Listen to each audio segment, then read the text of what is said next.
Et maintenant à Monsieur Denanot. Merci, Monsieur le Président.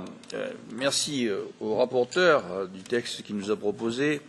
Dans les grandes lignes pour 2018, je pense que ça va dans la bonne direction, mais il me semble que le projet doit être encore plus ambitieux.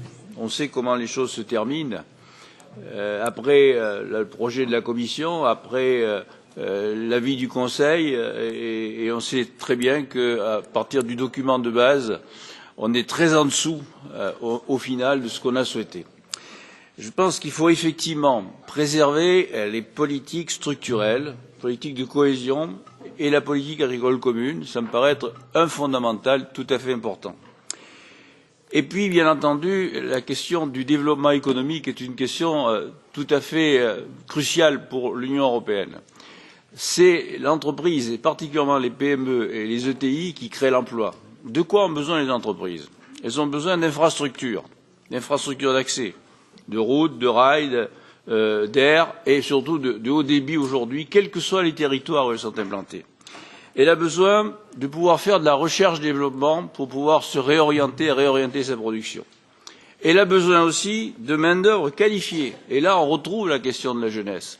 On retrouve cette question tout à fait majeure de l'aide aux jeunes pour se qualifier, pour trouver un emploi qualifié, justement, et d'où la garantie jeunesse, d'où Erasmus, d'où des projets pilotes, comme celui de l'apprentissage que vous avez porté, Monsieur le Président, et beaucoup d'autres projets pilotes qui pourraient intervenir, justement, et qui permettraient à la jeunesse de trouver leur voie. Et puis, sur les questions de l'accueil, on peut être d'accord, il faut continuer, bien entendu, à faire de l'accueil, mais moi, je ne souhaite pas que ce soit le deal avec la Turquie qui soit l'alpha et l'oméga des politiques d'accueil de l'Union européenne aujourd'hui. Je pense maintenant que la question de la défense qui a été évoquée à plusieurs reprises est une question tout à fait fondamentale dans le contexte international que nous connaissons aujourd'hui, avec d'un côté les États-Unis qui se désengagent, de l'autre côté la Russie qui menace, et puis la sortie de l'Union du UK de l'Union européenne qui va poser quelques problèmes, puisque c'était une des forces de défense militaire que nous n'aurons plus. La France risque de se retrouver un peu seule sur cette question-là.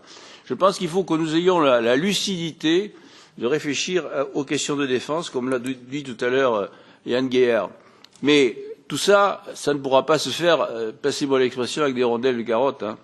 Il faut qu'on soit très clair. Il faut que le budget qui représente, comme ça a été dit, 1% du RNB, devienne très largement supérieur pour pouvoir permettre à l'Union européenne d'exercer ces prérogatives-là. Si nous n'avons pas de budget, si nous n'avons pas de ressources propres, c'est pas la peine de rêver. C'est pas la peine de rêver. C'est pas la peine de faire des discours. Il faudra que nous soyons conscients de ça.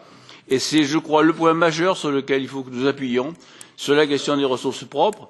Les ressources propres, ça peut être aussi la lutte contre la fraude. Ne l'oublions pas.